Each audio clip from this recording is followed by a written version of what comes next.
Welcome to the Adult Chair Podcast with Michelle Chalfant, a place to delve into who we are, how we got that way, and explore what it takes to be a healthy grown-up. With an extensive toolbox and guests with varied expertise, Michelle will lead us on a journey to learn what it's like to live authentically and to love ourselves just the way we are.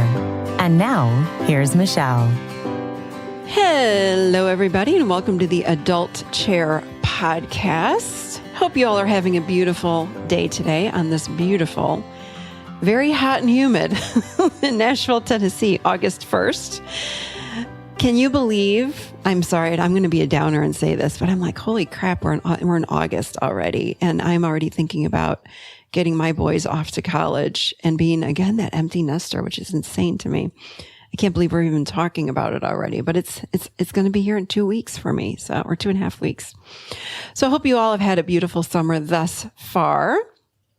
I am filled with immense gratitude, and I have a daily gratitude practice, and I want you to know every single one of you are in my gratitude today, and you have been for the last few days. I just found out quite recently that the Adult Chair Podcast has surpassed $1 million. I wish. 1 million downloads, which is like, holy moly. I know we're international because I hear from so many of you from all over the world, but 1 million, I don't really keep track of the stats. And I was just told that we are over 1 million. And I was like, wow, that's just surreal. Thinking that way back when I started this, I did not even know what a podcast was. And someone had told me, you need to start a podcast. I said, okay, I'll do it for my clients. And it just has obviously exploded. So I want to thank all of you for sharing the show. This could not happen without you guys. So thank you. I love to offer free resources for people. And this is a free resource. So please keep sharing the show. I so appreciate all of you doing that. I know that much of my life, I always call it like the part one of my life, or act one, the first half, experiencing things like today's topic, which is shame, but anxiety and depression and things like this, or relationship issues, all the great things that we talk about on the show. I really was looking for like a one-stop shop. And that's why I created the Adult Chair, because for me, it's a one-stop shop for healing and transformation. Because we talk about all kinds of things here, from anxiety to depression to, as you know, we're talking about shame today. But whatever's going on in your life, I feel like we can plug in the Adult Chair model and use it to help us to grow ourselves up, find our healthy adult, and really live a more balanced and happy and peaceful life. So thank you to everybody again. You guys know I created this podcast. It's based on 25 to almost now 30 years of just all kinds of teachings that I experienced, and authors and mentors and trainings that I've taken. And it was in the beginning all about, really doing this for myself. And that just morphed, of course, as my practice grew, then working with clients with everything I had found for myself. And the more that I transformed, the more my clients were transforming. So I just want to say thank you, because, it's just like so mind-blowing to me that we're well over 1 million downloads on this. And it's all because of you guys. So thank you. All right. So today we're talking about shame. It's a good show. It's healing and transforming your shame. We're going to do it from the Adult Chair model, or the Adult Chair lens. And I know you guys, I hear from you, and thank you again. Again, keep hitting me up on social media. I love hearing from you guys. I talk to you about, on a lot of these shows, I give you steps in order to heal different aspects of who you are, or what we would call parts. And last week's show, I talked to you about transforming your parts, learning how to love yourself, or finding self-love. And a big part of this Adult Chair model is on transformation of our inner parts. And I believe shame is just a part of us. It's not all of us. It's a part. So that's what I'm walking you through today, is this process of transforming our inner shame. And it has worked for me and many, many, many, many, many people. So I think you're going to really enjoy this show. Don't forget, we've got the Adult Chair Level 1 class coming up in San Antonio, Texas, the end of October. And if you're new to the show, just go to theadultchair.com.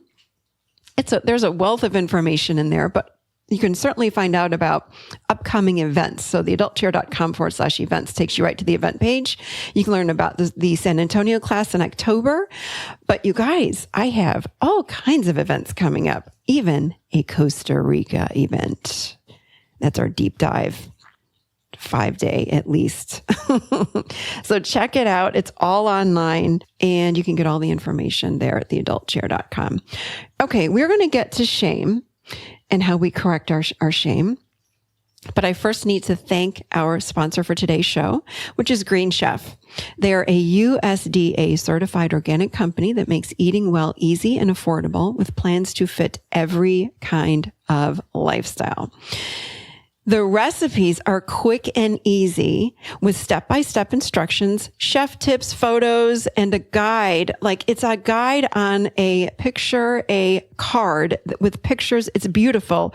And they give you the steps on how to make everything. It's organic. I love this company. Last week, I had Mediterranean veggie bowl. It was delish with these white bean patties with kale and quinoa. It was so good, so easy to make. And my kids made barbecue chicken with cornbread. Loved it. And what I love is they can make it on their own, which is beautiful. So you can enjoy clean eating and clean ingredients that you can trust, seasonally sourced for peak freshness.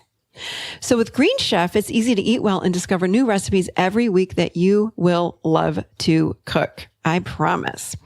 So for a total of $75 off, that's $25 off each of your first 3 boxes. Go to greenchef.us/adult75. Again, for a total of $75 off, that's $25 off each of your first 3 boxes. Go to greenchef.us/adult75.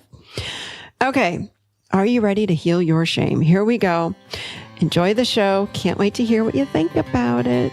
Here we go with healing shame. Shame. Ugh. It makes people feel woo, even saying that word. But let's first go over what it is. That's where I want to start today. I want to start out by talking about the difference between shame and guilt. So guilt says, I did something wrong. Shame says, I am wrong. In other words, I'm inherently broken. There's something deep inside of me that is not worthy. It's not lovable. Shame feels like this deep, dark abyss inside of us that if we fall into it, we will never come out and we'll get swallowed up whole.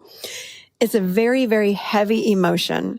Guilt, I am fine with. Guilt feels like, to me, a positive, almost a positive emotion, because guilt is able to correct a behavior where, let's just say, for an example, if I hurt you and you tell me about it, I might feel some guilt. That's actually a healthy emotion. That's a healthy, normal emotion to feel some guilt if I've hurt you unintentionally. So then the next time I'm going to change my behavior and not hurt you in the same way because of the guilt. The guilt showed me how I can show up in a new way. Where shame is it's not the same thing at all. Shame is that part of us that gets, in my opinion, covered up. You know, we're born the same. We're all these beautiful, beautiful souls. We're these beautiful beams of light, but we get covered up with misinformation, with false truths, and we buy into it. And it covers up who we really are.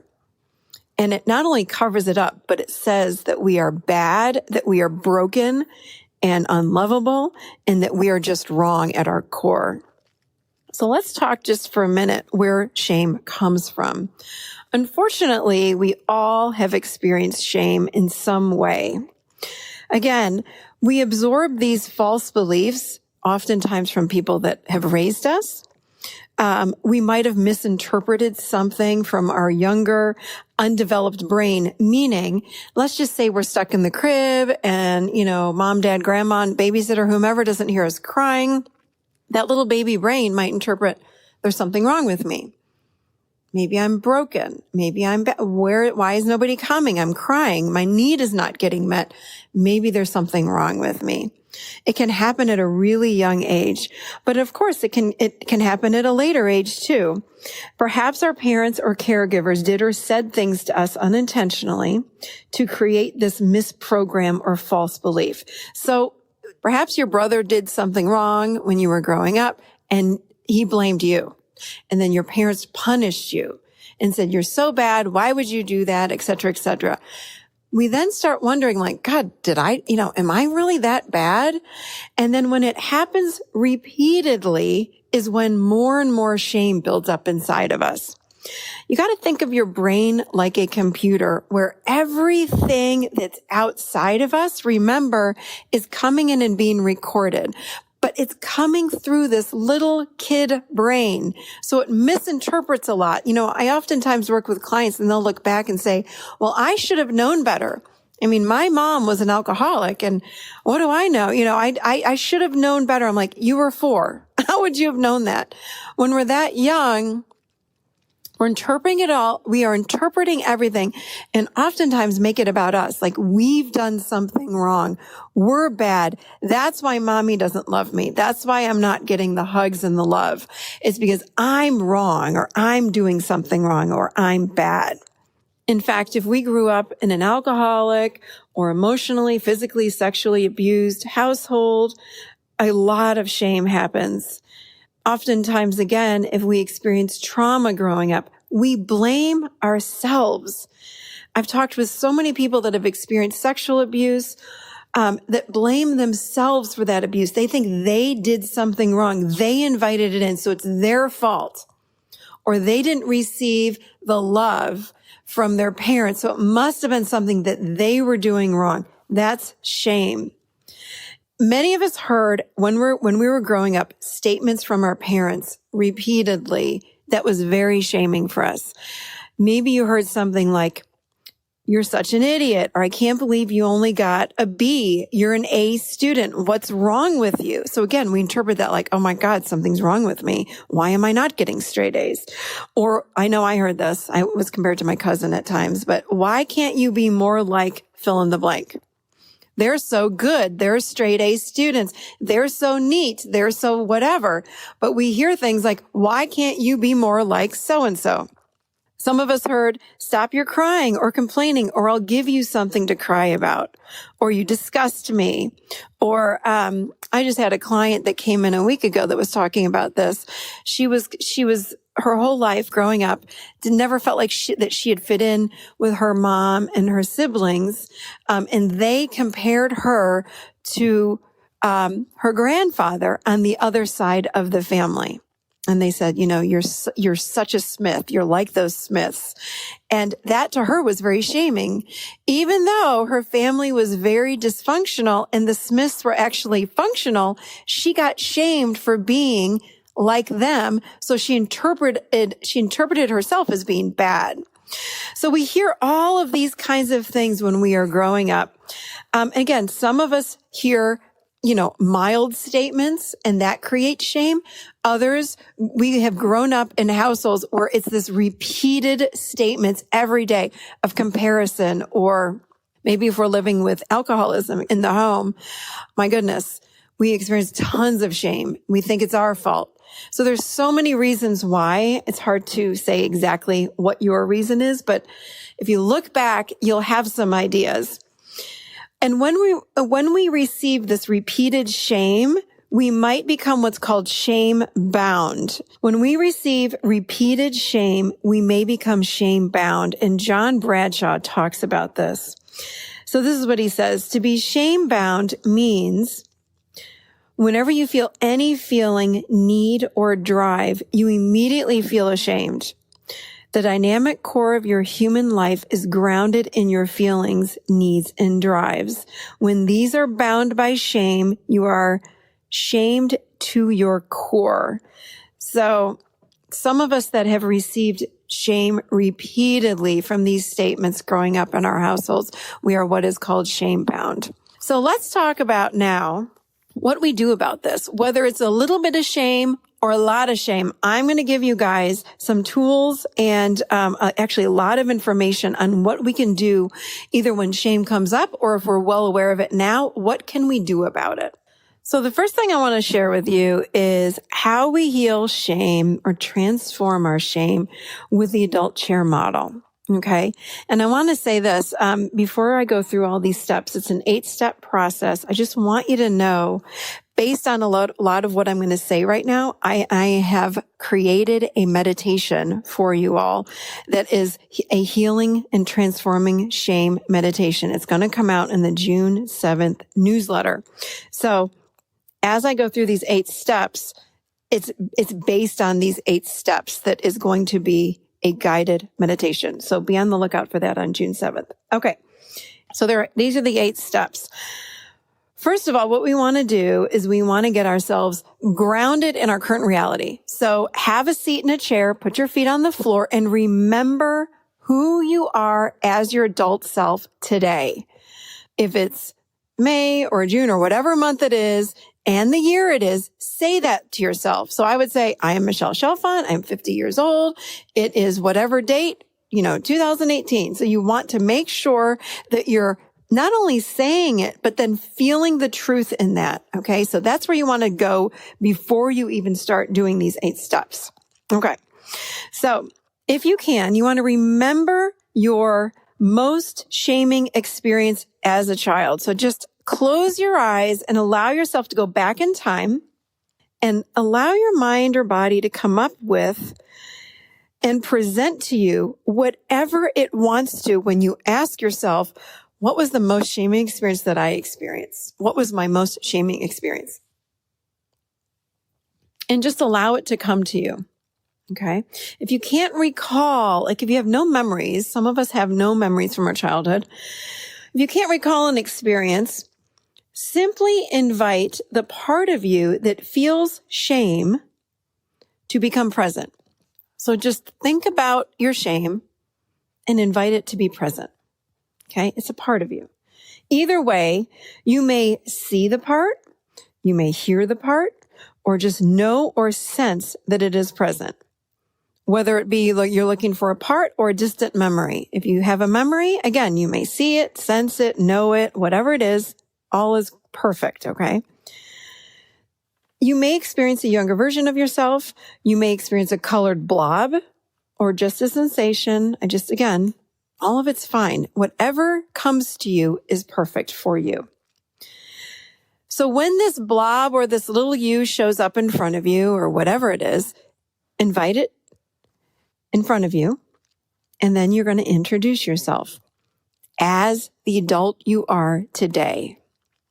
Let that part of you know that you're here to take care of him or her or it and want to get to know it. Make sure you remember your feet are on the floor when you're doing this. You really want to stay present. The next thing is number 3, ask that part what it wants you to know and just listen. Ask that part of you what it wants you to know. And remember, we are in our adult chair, so we're just witnessing all of this. We're going to witness what that part says. There's no correction. It might be screaming at you. It might be crying. It might be yelling. It's okay. You're just watching all of it.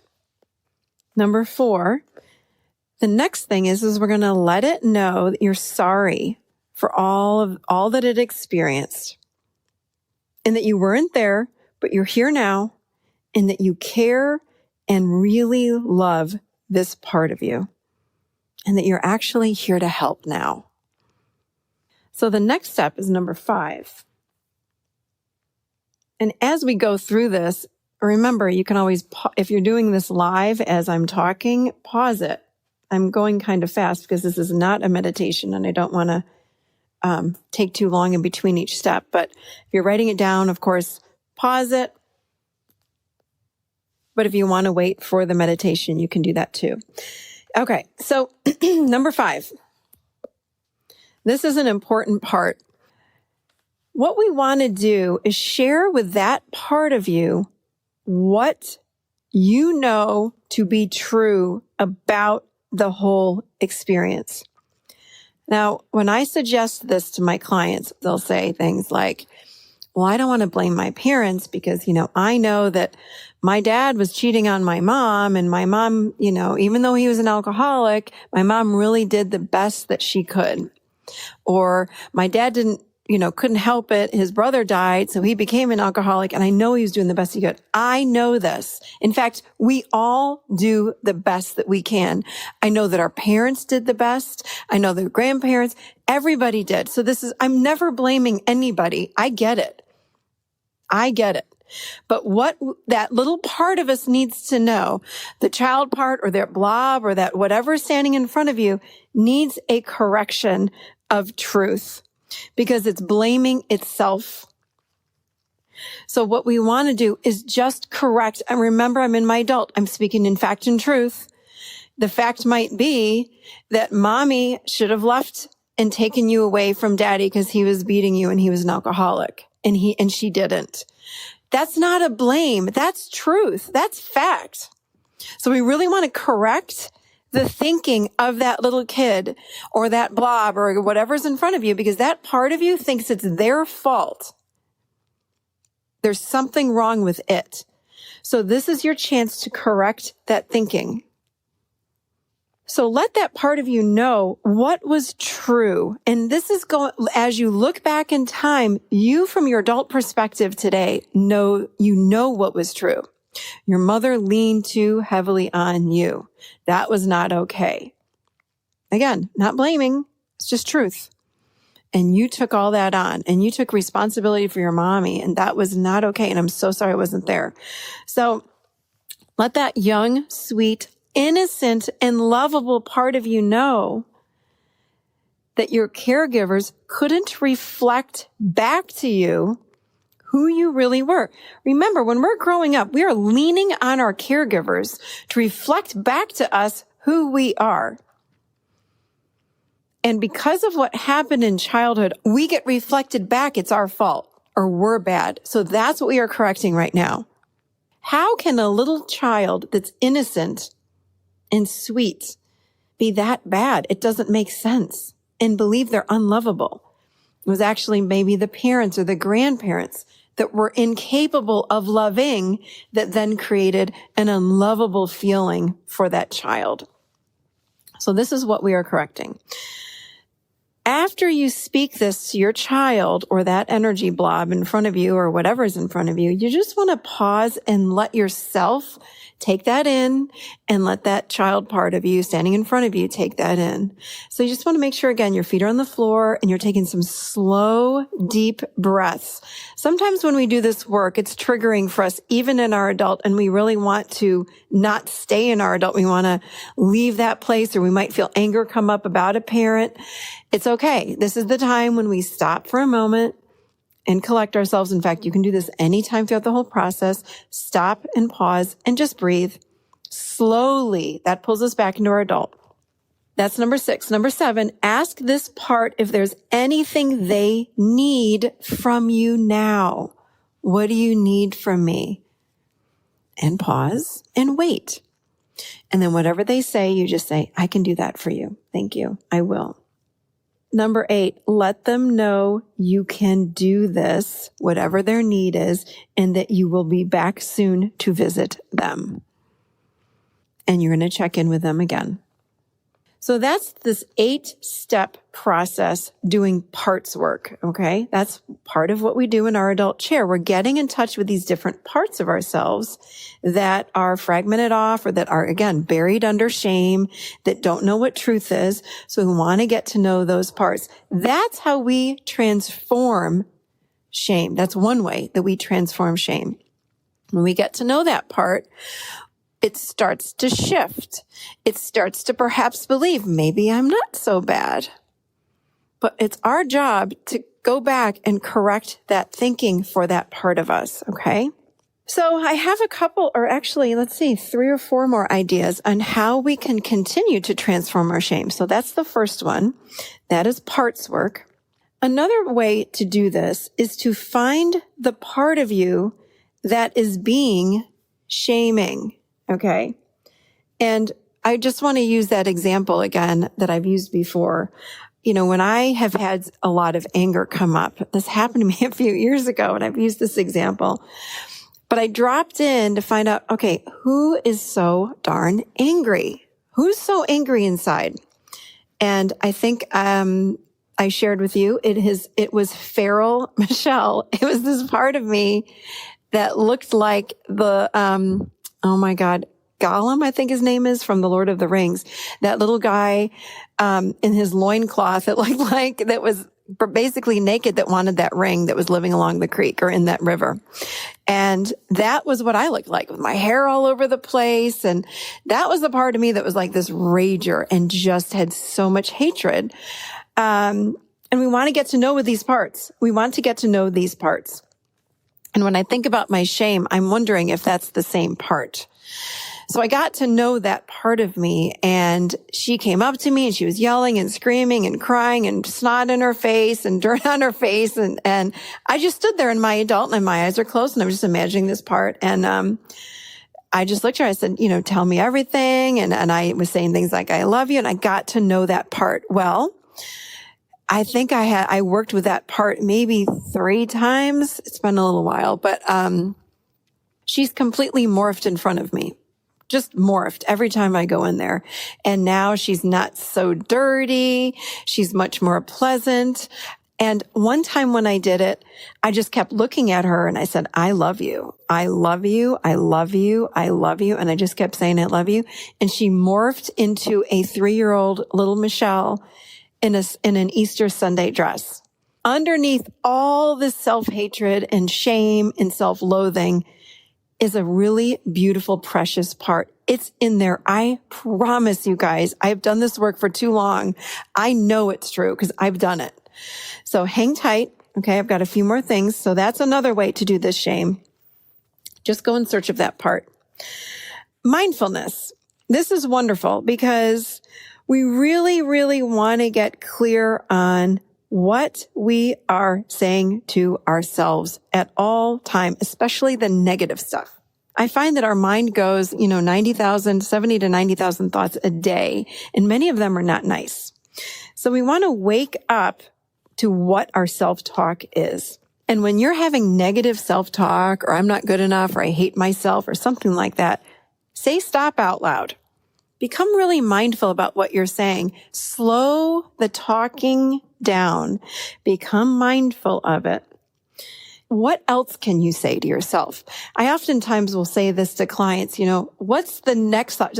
Someone might say to me, well, I just think I'm really bad because blah, blah, blah, blah, blah. And I'll say, okay, well, what else is true about you? And they are kind of stunned, like, oh, I was just going to stop there. I'm like, of course you were, but let's keep going with that. What's the next thought? What's the next phrase? And then we search for the next phrase that maybe isn't so negative. So becoming really mindful with what we are saying to ourselves and catching it is really, really, really important.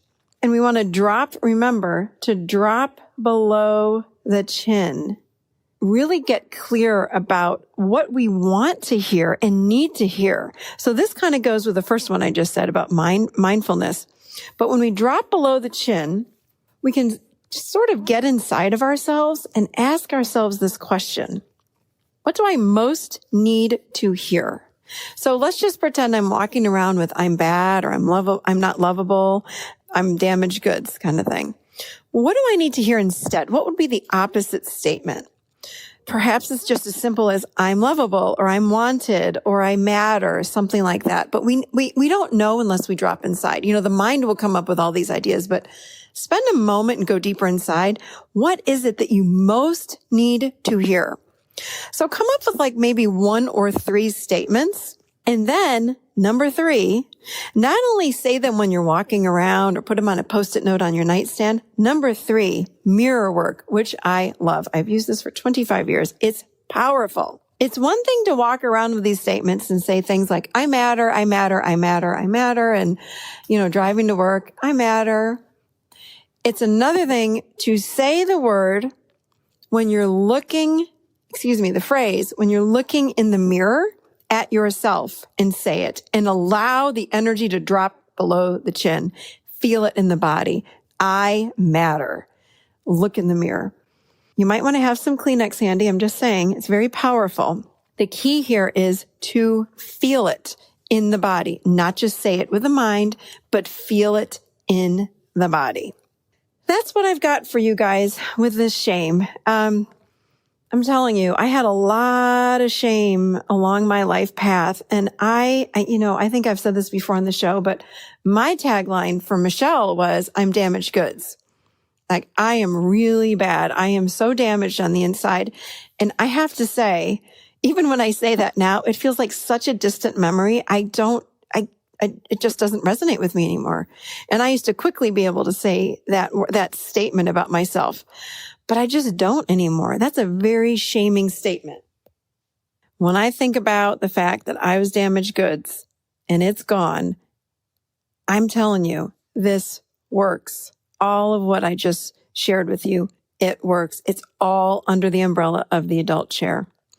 So I wish you guys all the best with this. I promise you, you can transform this. I am the hardest critic and the hardest client. And if I did it, anybody can do it. But I have used this with countless clients and it transforms us. Okay, so I hope you have hope after hearing the show with all the steps that I gave you. And the meditation that is paired with this show is called a guided meditation and exercise for releasing shame. I'm putting it in the show notes. But again, if you go right to theadultchair.com on the meditation page, it's right there, right in the top row. You can't miss it. A guided meditation and exercise for releasing shame. And I walk you through what we did on today's show, step by step by step, how we release and transform our shame. I really feel like you will love this meditation. So go and check that out and let me know what you think about the show. Hit me up on Instagram at michelle.chalfant. Or, of course, Facebook. I'm all over Facebook. Just search for Michelle Chalfant. It's CHALFANT. Come find me. I'm on all social media and let me know what you think. I love to interact with you guys right there. So that's about it, everybody. Hope that you have a beautiful week. And I will see you seated right here next week in the adult chair.